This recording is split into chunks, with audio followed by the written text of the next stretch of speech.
Listen to the conversation between Bob Wills, who is a foreign student advisor at a language school, and Angela Tung, who is a student, and complete the form. First, you have some time to look at questions 1 to 8 on the form now.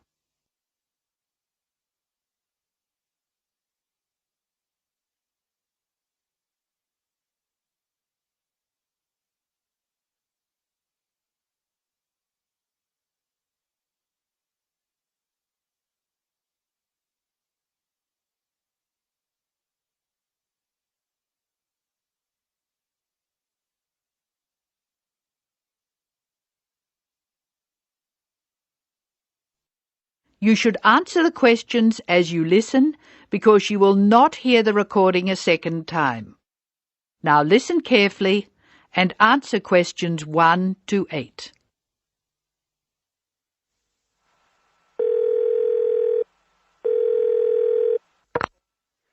Hello, Foreign Student Advisor's Office. This is Bob Wills speaking. Can I help you? It's Angela Tung here, Bob. I'd like to make a request for special leave. Can I do that over the phone? Hello, Angela.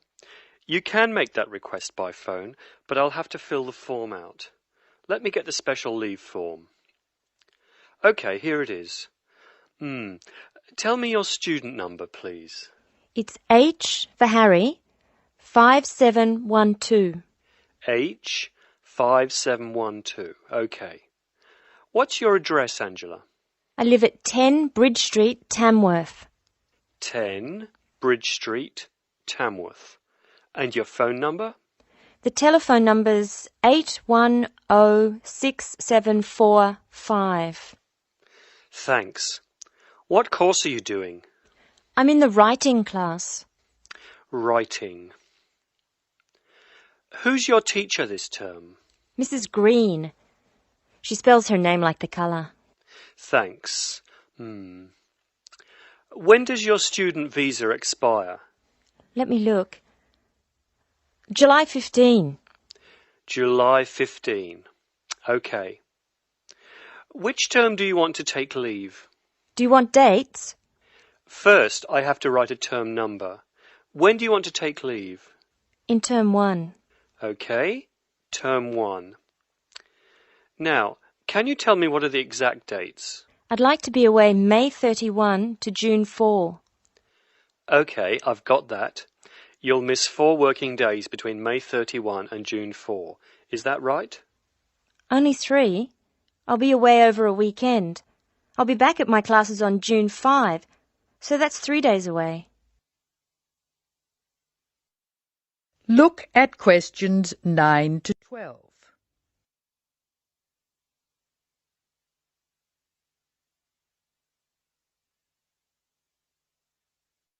Now listen to more of the conversation between Angela and Bob.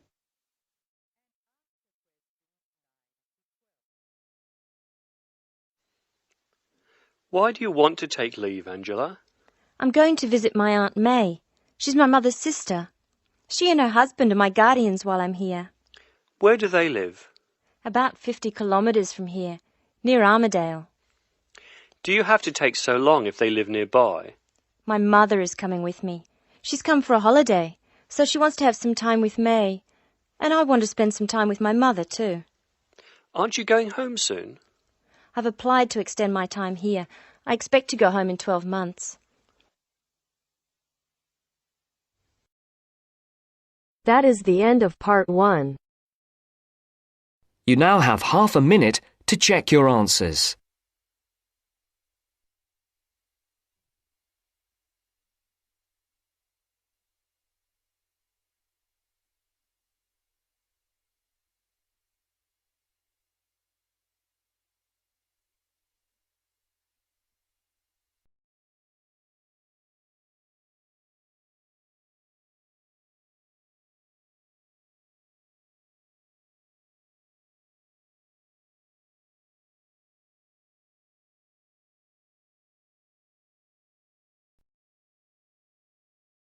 Now turns to part 2.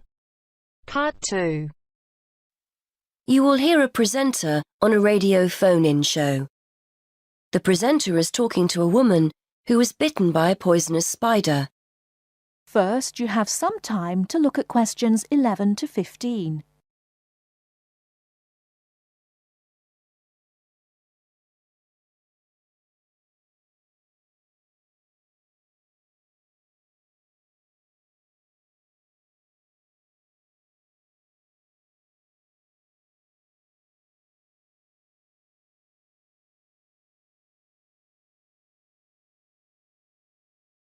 Now, listen carefully and answer questions 11 to 15. Today, we're continuing our Traveller's Tales. On the line, we have Amanda Toddington, who had quite a nasty experience in Australia last year. Isn't that right, Amanda? Yes. My husband and I were on holiday and we were staying at a friend's house on the coast near Brisbane. It was towards the end of the holiday and I was about to go into the garden and enjoy my breakfast. I walked out into the kitchen, slid my left foot into my shoe and felt a tiny sting. It was pretty painless, but I shook the shoe off my foot and saw this tiny spider running out as the shoe hit the wall. Anyway, not being an expert, I presumed the worst, that I'd been bitten by something that was going to kill me, and I completely lost control. I don't think I've ever screamed so much in all my life. We'd been told beforehand to always check our shoes before putting them on, as it's a common way to get bitten. So I suppose it was my own fault, really. So what was it that had bitten you? Tony, that's our Australian friend, he immediately asked me if I knew what had bitten me, and I pointed to the corner of the room where I'd last seen the spider. He picked up a jar and found the creature in the corner where the shoe had hit the floor. "It's a redback," he said, and he gently placed the jar over the spider. The funny thing was, we'd been talking about some of the creatures we needed to be careful of a few days previously, and as he said the name redback, the conversation came flooding back to me. In particular, the fact that the bite can be extremely painful. I've found out since that the redback is from the same family as the black widow spider, and it's the female that does the damage, which it turned out was what I'd been bitten by. You must have been absolutely petrified. You can say that again. I remember feeling quite confused. I wasn't in a great deal of pain to begin with, and yet I could see from our friends' faces that they were concerned. Tony explained that the venom or poison of the bite spreads quite slowly, so the pain doesn't feel too bad at first.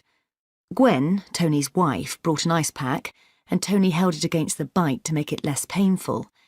Apparently, you're not supposed to put a bandage on the area, as this can make it hurt even more. Tony tried to put my mind at rest by explaining that this was quite a common bite, that the hospital would have an antivenom, and that everything would be okay. But I was beginning to panic. We were flying back to the UK the next day, and I really didn't know what to do. Before you hear the rest of the talk, you have some time to look at questions 16 to 20.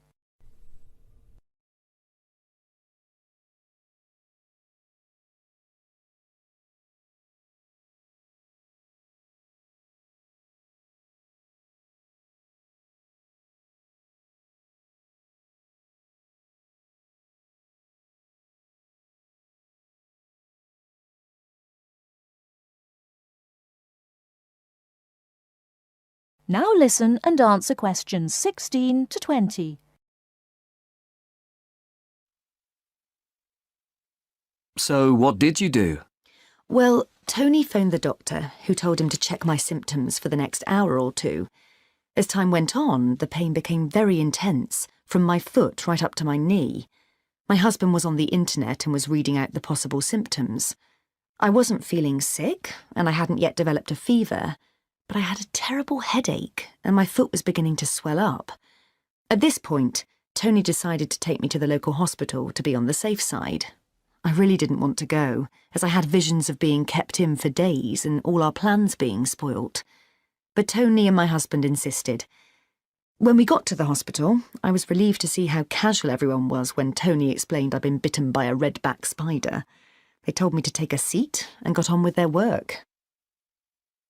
And did you receive any treatment? By the time I got to see a doctor, the pain was very intense indeed, and I was getting quite upset. The doctor decided to give me a dose of an antivenom, which he assured me would eventually deal with the problem. Unfortunately, he also explained that it wouldn't have an immediate effect and the symptoms might last for several days. But the story has a happy ending. My husband managed to book us onto another plane 1 week later.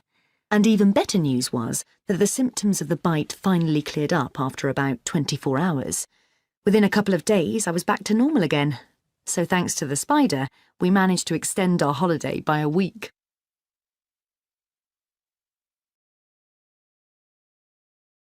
That is the end of part 2.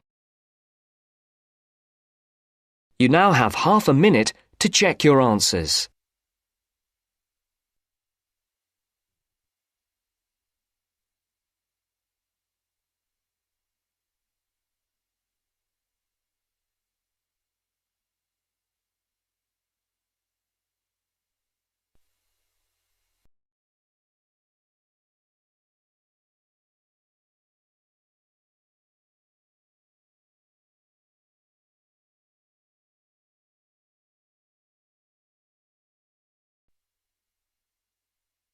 Now turns to part 3.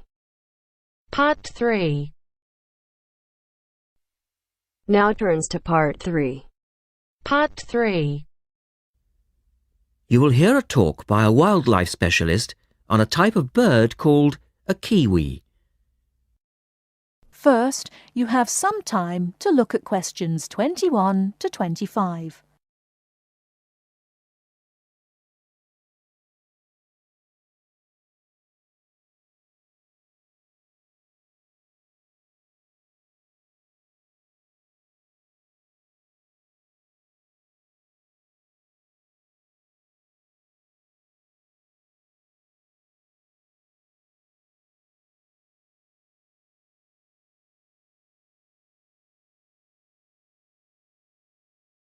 Now listen carefully and answer questions 21 to 25.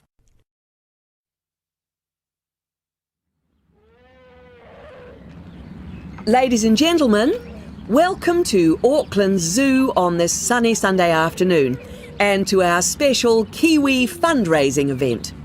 My job is to tell you all about the amazing little Kiwi, and your job, hopefully, is to dig deep in your pockets.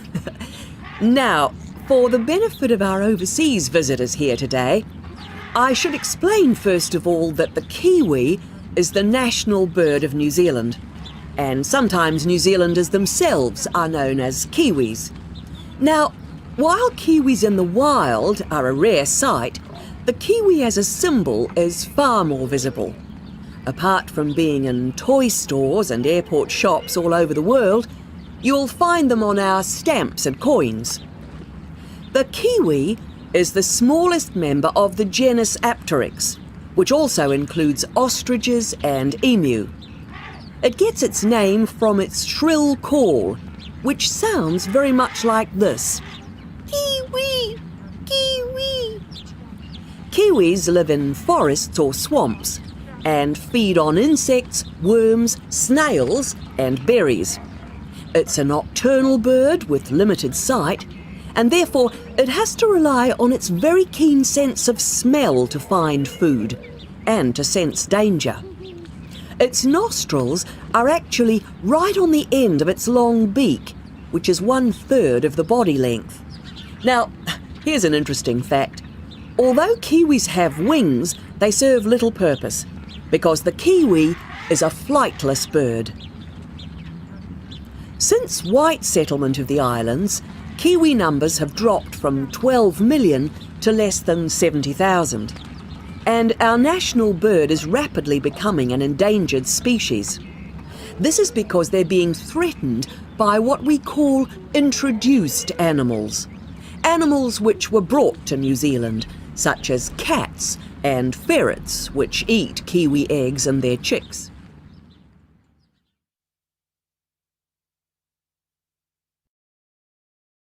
Before you hear the rest of the talk, you have some time to look at questions 26 to 30.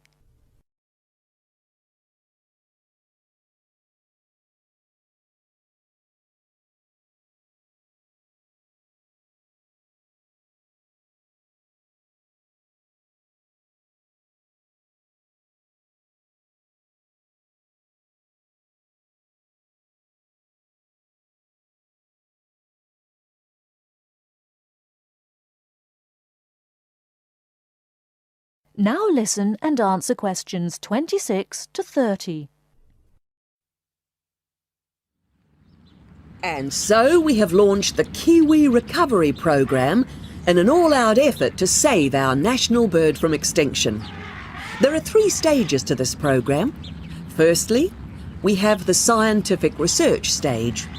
This involves research to find out more about what kiwis need to survive in the wild. Then secondly, we have the action stage. This is where we go into the field and actually put our knowledge to work. We call this putting science into practice.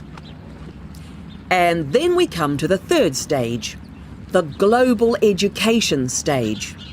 By working with schools and groups like yourself, as well as through our award-winning Kiwi website, we are hoping to educate people about the plight of the kiwi.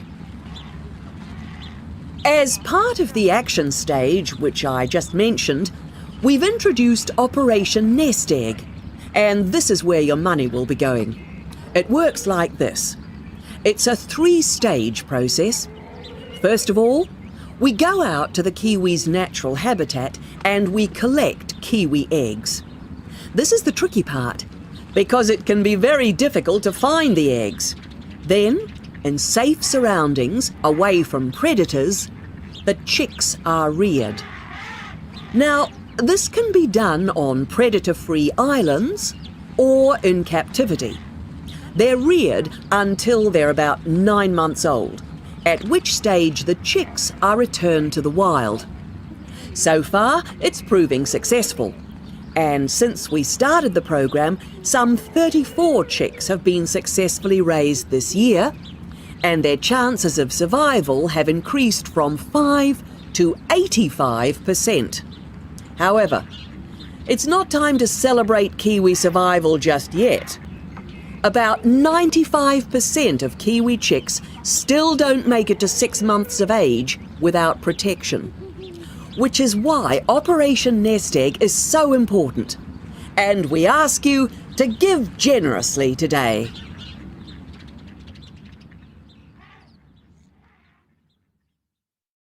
That is the end of part 3.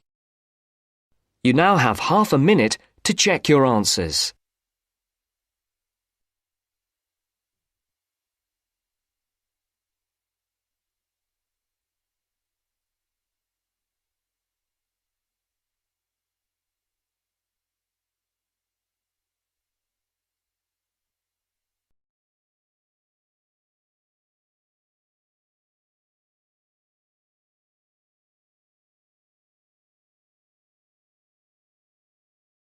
Now turns to part 4. Part 4. Listen to the last part of the lecture. As you listen, complete the notes below.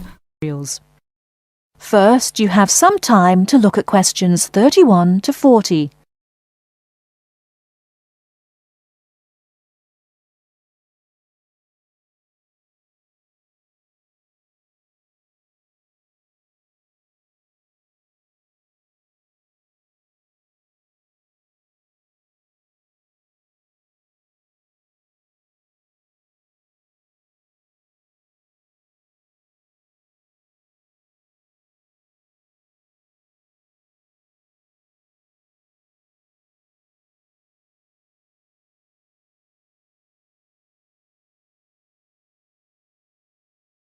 Now listen carefully and answer questions 31 to 40.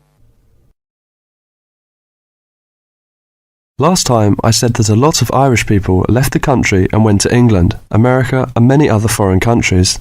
Today I'd like to talk about the emigration. The effects of immigration were not all bad. The immigrants experienced a lot of hardship in their new countries. There is a famous story about a park in Shanghai where Chinese and dogs were not allowed. Well, in England, until into the 1950s, signs for jobs sometimes read, "Irish need not apply." The immigrants often experienced discrimination, but they formed many organisations to look after their fellow immigrants. Many of these organisations later became very important. In America, the Irish chose politics as the way forward, and significant cities were controlled by Irish politicians. This movement reached its peak with the election of John F. Kennedy in 1960. His grandparents came from Ireland, and his election had a significant impact in Ireland, helping the process of recovery of self-confidence which we have today. Today, there are 70 million people of Irish descent living outside Ireland.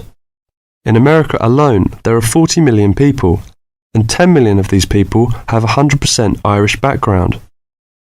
They carried the culture of their home country with them and adapted it to their new home. They made changes which would be unthinkable in the home country, and we often laughed at the Yankees' Irishness. In fact, any immigrant who came back to live in Ireland, often after many years, found it very difficult to fit into Irish society again. They had been changed by the experience. These immigrants have always had an interest in the old country. The American letter was a letter containing dollars sent back to one's family. More recently, President Clinton has been very influential in bringing peace to the north of Ireland. Riverdance itself was the idea of a dancer who was American, who applied American methods to traditional dancing, and the fusion was immediately popular. Modern Ireland has been able to use the disaster of the last century to learn modern marketing techniques and apply them, without at the same time losing what is distinctive about itself. Riverdance is a demonstration of that distinctiveness. That is the end of part 4. You now have half a minute to check your answers.